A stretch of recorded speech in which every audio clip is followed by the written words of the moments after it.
Sunday, ending week 5 of the challenge, right? I think, yeah, because we're like halfway through. Exciting stuff. So today we're going to talk about cheat days and alcohol. So I did touch a little bit on alcohol when we did the hydration talk, but I'll chat a little bit more on that today. Mainly want to focus on cheat days. So starting off with just that word cheat day, it is not a word that I like to use often as a nutritionist. And now it might not seem like a big deal, and for some of you it really might not be, that's okay. But I do think the words we use surrounding food are really important. And so if we describe days or meals or certain foods as cheat foods, meals, whatever that is, we're basically saying these foods are bad.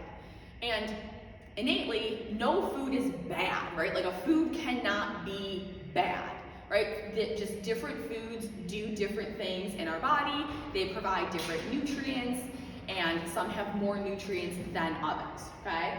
So when we're looking at our overall diet, and when I am using the word diet today, I am just referring to the foods that you eat your day to day. I am not referring to being on a certain diet, right? Our nutrition, our diet is just how we eat. So all foods have a place in our diet, whether that be burgers and fries, onion rings, subs, pizza and wings, cakes, cookies, ice creams. All of those foods have a place in our diet and they can fit in. And so when we're thinking about foods and we're thinking about certain things, and we want to eat healthier, and we want to feel better, and we want to be stronger and lose fat and all of that stuff, a lot of times our mind will go to, I can't have X and I can't have this. Or if I'm having this, I'm cheating or I'm doing this. And so we really, and I work a lot with my one-on-one clients to really try and reframe how we think of those things. Because we don't want to think of foods as being bad or good. We don't want to think of things as being, yes, I can, no, I can't. We just want to think of foods as either providing certain nutrients and giving us certain things, or like, oh, like these foods are potentially less nutritious, but I enjoy eating them. I eat them with friends. I just like the taste of them. Or like, maybe ice cream is a special treat I do on Sunday, and me and my partner, we walk to this ice cream place near us and we get ice cream together, and that's our thing. That's totally fine. That has a place in your diet, in your lifestyle. So when we think of cheat days in terms of what we're doing now with our challenge, you don't need to have a cheat day. There are no foods, and as you all should know by now, there are no foods that are off the table during this 8-week challenge. The main things that we are focusing on is hitting our protein goal, hitting our fruit and veggie goal, and hitting our water goal. So if you want to order pizza and wings, you want to get an ice cream sundae, you want to get fries with your dinner, or whatever that is, have those things, but make sure we're hitting these things as well. And so the reason behind this is, if we're hitting the protein that we're supposed to be hitting every day, if we're eating a ton of fruit and vegetables, we're hydrated, we're drinking all of our water, you're going to feel full and have less room for some of these other foods. So you can have, some fruit and veggies, or, have a nice big veggie dinner, have your protein, have a glass of water, and maybe you do have room for dessert. That's great. Have your dessert, and you are now more likely, or I should say you are less likely to overeat that dessert because you're full, right? Like you've eaten all these really good things, you can fit in a little bit dessert and then just be done, right? As opposed to thinking like, oh, I'm gonna have cake after this anyway, so who cares? Let me just eat whatever I want, right? We still want to hit all of these good things to fill us up, give us those nutrients, and then kind of like fill in some little gaps here and there with the other foods that we want and that we enjoy. All right, if you are someone who tracks macros specifically, or maybe you do just like to plug some foods into a food app, see where things are at, stuff like that, there are a couple of ways we can go about fitting in these other foods if you're like really dialed in on your tracking. So a couple of ways that I approach it with clients is, we can do a totally untracked day. It is not a cheat day. It is just an untracked day where we're not plugging anything into the app, we're not focusing on macros. Maybe we're still trying, we're still trying to have protein at all of our main meals, we're trying to have fruit and veggies throughout the day, we're just not logging it. So this gives you just a little bit more freedom, and more so than freedom, it's just like a day of like, I don't have to worry about it. Sometimes if you are tracking food, right, we're doing the 8-week challenge, there are times where it's like, I'm just tired of tracking and thinking about food and whatever it is. So just having a day where you don't have to think about it as much can just be like a really nice break, a nice reset, you know, whatever you want to call that. Another thing I do with people is we'll do an untracked meal.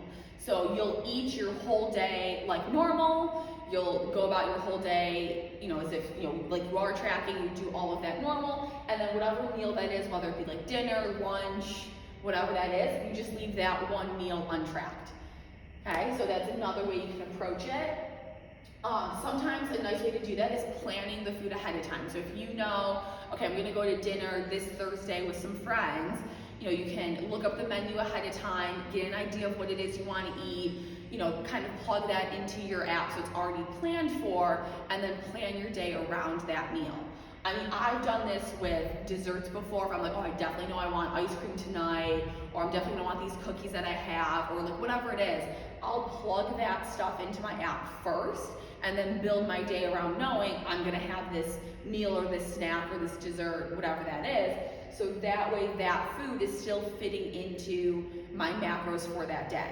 So I'm still gonna hit my protein, I'm still gonna try, you know, get as close to those fruit veggies as I can, definitely still gonna drink my water, and whatever that food is or that snack is that I want, I'm making sure it fits into my day as well, right, without going too far over or anything like that.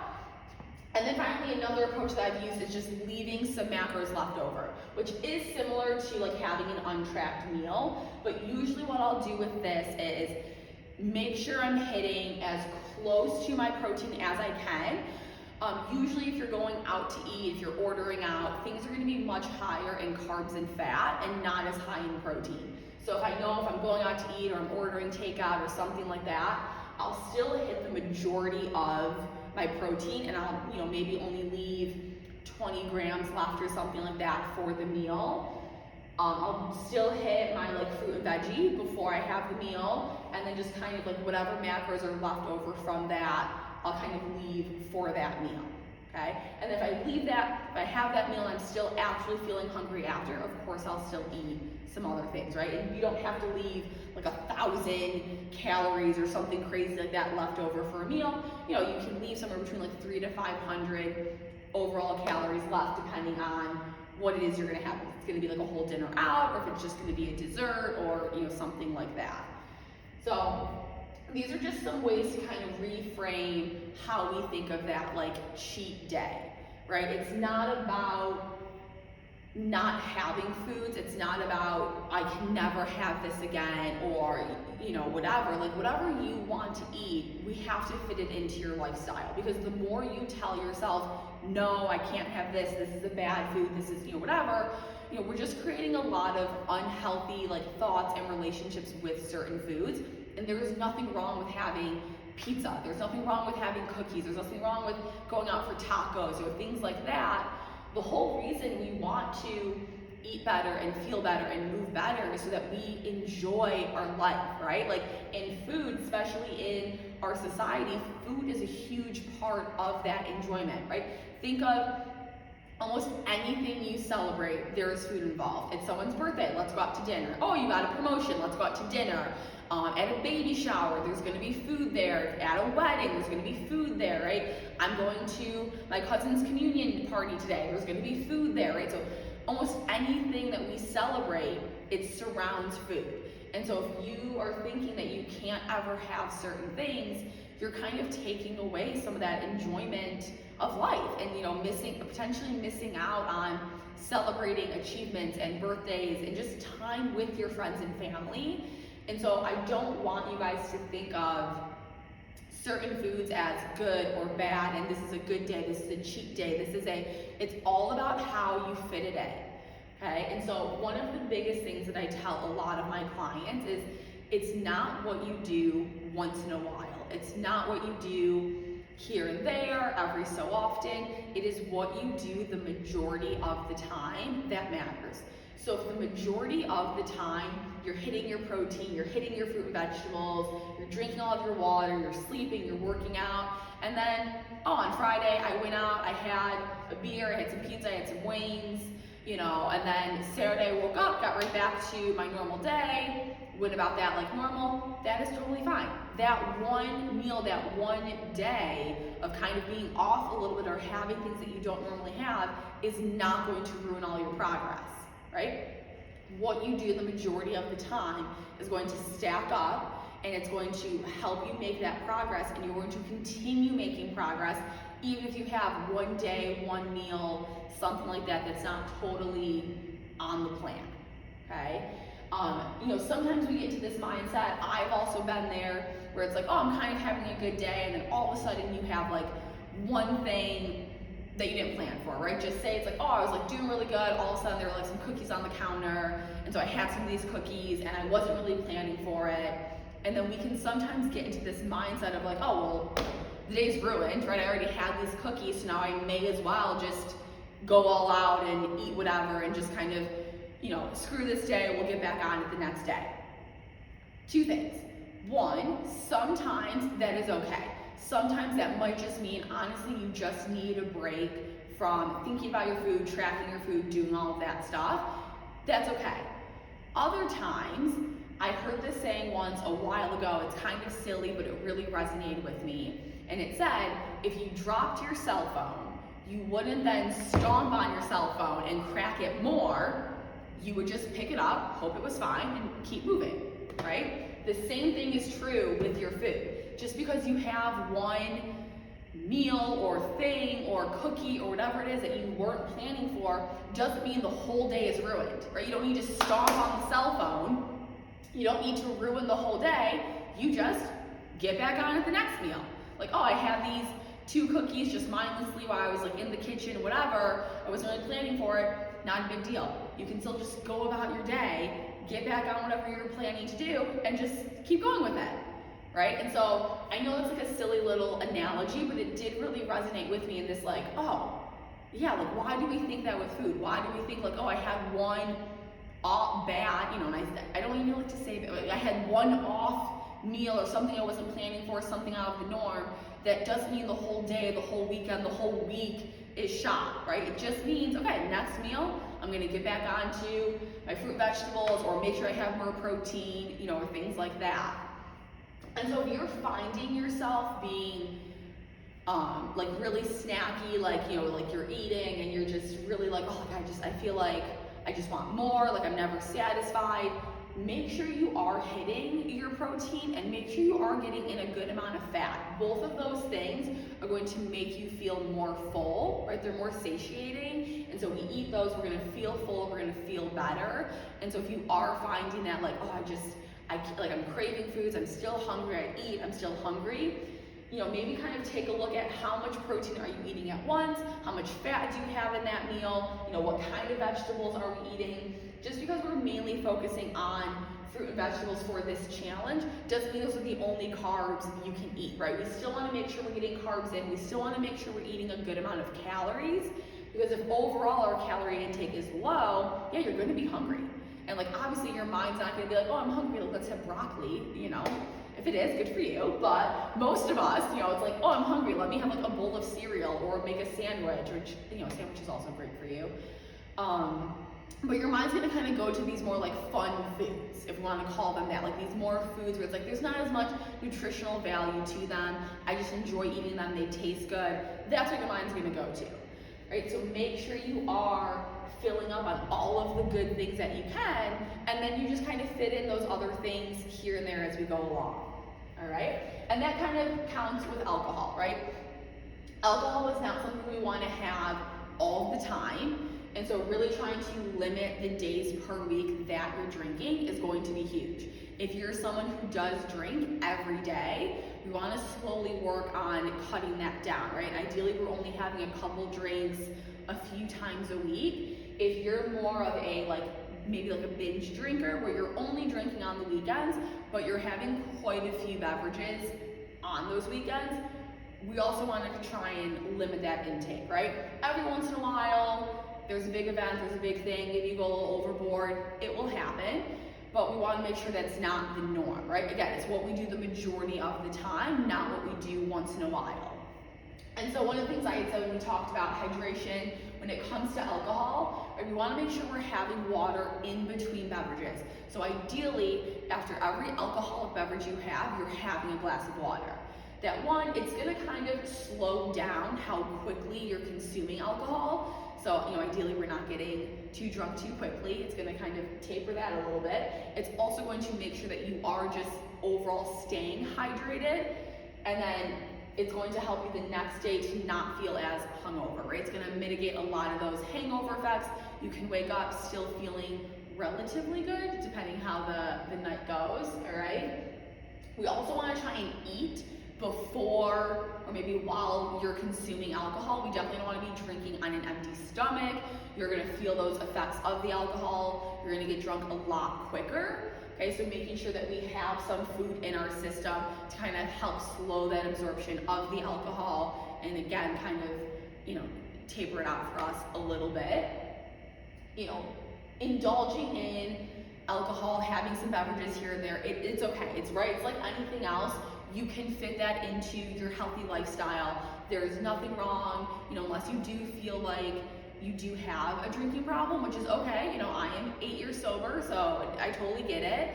And if you feel like you might be on that path, definitely feel free to reach out to me or just reach out to someone and chat with them.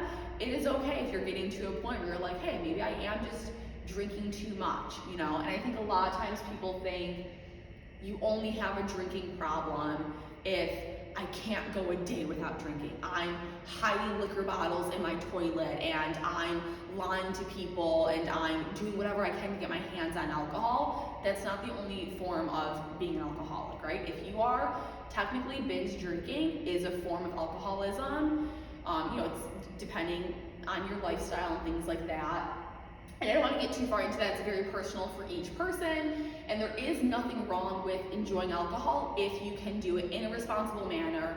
It truly is not something that's controlling your life or has a big impact on your life. You can go days, weeks, months without drinking. It's not a big deal. If it is just something that you genuinely enjoy, like, hey, I like going out to a nice dinner and having a glass of wine or having a scotch, or I really do just enjoy some beers at a baseball game. There are times when having some alcohol is totally appropriate and fine. We just want to make sure we're being smart about it. And the stuff we talked about for the cheat days, that kind of stuff, it's the same thing. As long as we're not doing it all of the time, it is okay, right? It can still fit into a healthy lifestyle as long as we're being smart about it. One of the things I want to say about it though is you can find things that will say there are health benefits or whatever of a glass of wine here and there.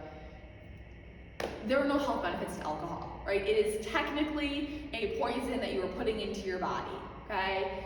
And it's fine, people can have a healthy life and live a long life with, having alcohol here and there. That is okay. But do not try and trick yourself into being oh no, but my wine's healthy.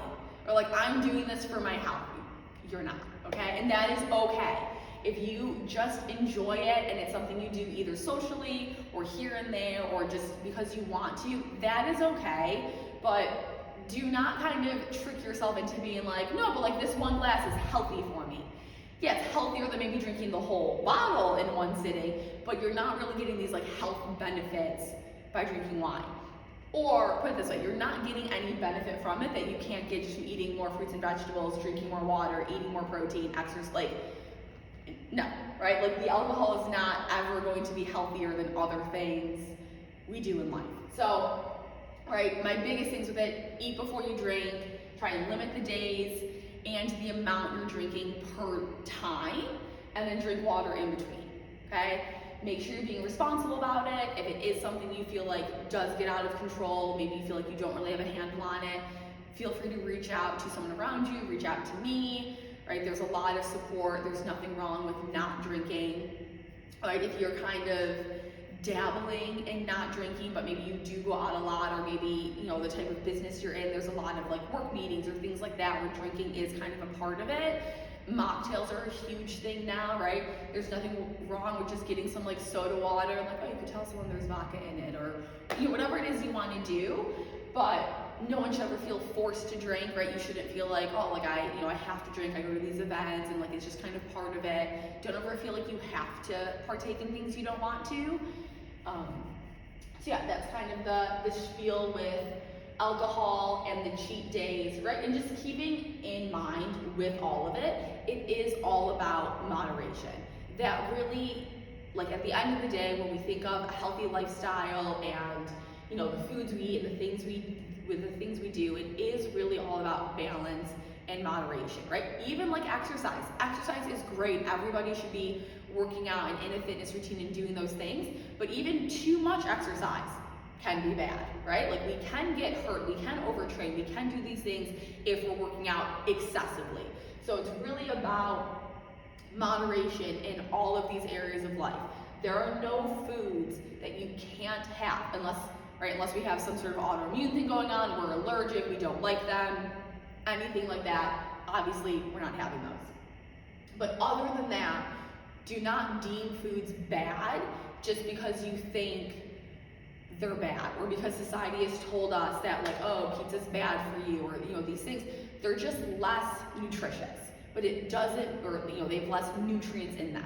But it doesn't mean you can't have them. It doesn't mean you can't enjoy them. It doesn't mean they're not, bringing some joy to your life. Like, don't get me wrong, I definitely look forward to having like pizza and wings on the weekends. I definitely look forward to like having ice cream here and there. Like, I love those foods. I would eat ice cream every night if it was better for me. So don't think you can't have those. You can. It's just about how often we're having them, how we're fitting them in, and then it is also your mindset around them. There are definitely days I don't track my food. There are definitely days I don't think about my micronutrients or my macronutrients or things like that. There are days when I just eat, right? I'm just enjoying food. I'm enjoying time with friends and family. I'm just not thinking about it. It's okay. And then the next day, I'll get back on it, I'll track again, I'll pay more attention, I'll be good about getting protein, and in the end, it will all balance out, right? One bad day, one bad weekend, even one bad week is not going to ruin everything, okay? If we do get into this cycle, which can happen, where it's like, okay, like Monday through Friday, I'm really good. And then Saturday and Sunday, or maybe even like Friday night, Saturday and Sunday, like the wheels come off, right? I have been there, I'm still there many times, right? Like Monday through Friday, it's much easier to stick with it because we're in a normal routine. Most of us are, at working, if you work at home, like you're busy doing things all day, so you're just not thinking about food, or it's just not like things just aren't as food oriented during the week as they can be on the weekends, right? Where it's like, oh, let's go out to dinner on Friday, let's go to a brunch, let's do this, or whatever it is. Like maybe even days where it's like, oh, I've been doing, it's been nice, like I'm doing yard work, I'm tired, let's just like order pizza for dinner, things like that. Having those weekends are totally fine. But if you're noticing like, oh, I feel like I'm not making progress, I'm staying pretty stagnant, it could be because we're doing this like Monday through Friday, we're on it, we're hitting our macros, we're eating our protein, we're eating our fruit and veggies, and then, Saturday and Sunday, it's like, oh, I'm consuming everything, right? And just to kind of put some numbers behind it, it's like maybe Monday through Friday, you're eating 2,000 calories a day, I will just like say. And then if you're then eating between, Friday night, Saturday, Sunday, even if we're eating, 3,000 calories those days, right? That's 1,000 extra calories, 3,000 extra calories in the week that you are then eating. That's going to kind of keep that progress stagnant. So if you really are trying to, lose some body fat or make some changes in that way, there are times where it's like, okay, I can't just completely let it go on the weekends. We have to keep it together a little bit more. But it could be like, all right, I'm just gonna do, an untracked meal on Friday. We're gonna go out to dinner. I'm gonna enjoy myself. And then Saturday and Sunday, I'm gonna be back to it. Or maybe it's even, we do the dinner on Friday. Saturday is a really good day. We're hitting all of our stuff. We're focused. Sunday, I go to a brunch. I just do an untracked meal at brunch. And then the rest of the day, I'm back on it. That kind of weekend is still giving you flexibility to enjoy foods, to be out with friends, to enjoy yourself, but keep most of the weekend good and on track, and then come Monday, you're like, oh, I'm feeling good. Sunday was a great day. I can just start the week feeling good, being on it, and that's how we're gonna make that progress, right? A lot of it, how often you want to do untracked meals versus tracked meals, things like that. Some of it does also come down to how, I don't want to say quick, because it's not about really making quick progress, but there are times where it's like, if you're someone where it's like, hey, every couple of days I'm gonna fit in some of these cheat meals, or whatever you want to call it, your progress just might be slower than someone's like, oh, I only do an untracked meal once a week or every 2 weeks or something like that. So keep that in mind. If you're kind of thinking like, oh, I'm just not making the progress that I want to be making, or I feel like it's happening really slow, it could just be that we need to go a little bit more often without having these like off days or off things like that. Or you're like, hey, I'm making progress at a slow rate. Slow is also sustainable, so do not think there's nothing wrong with slow progress.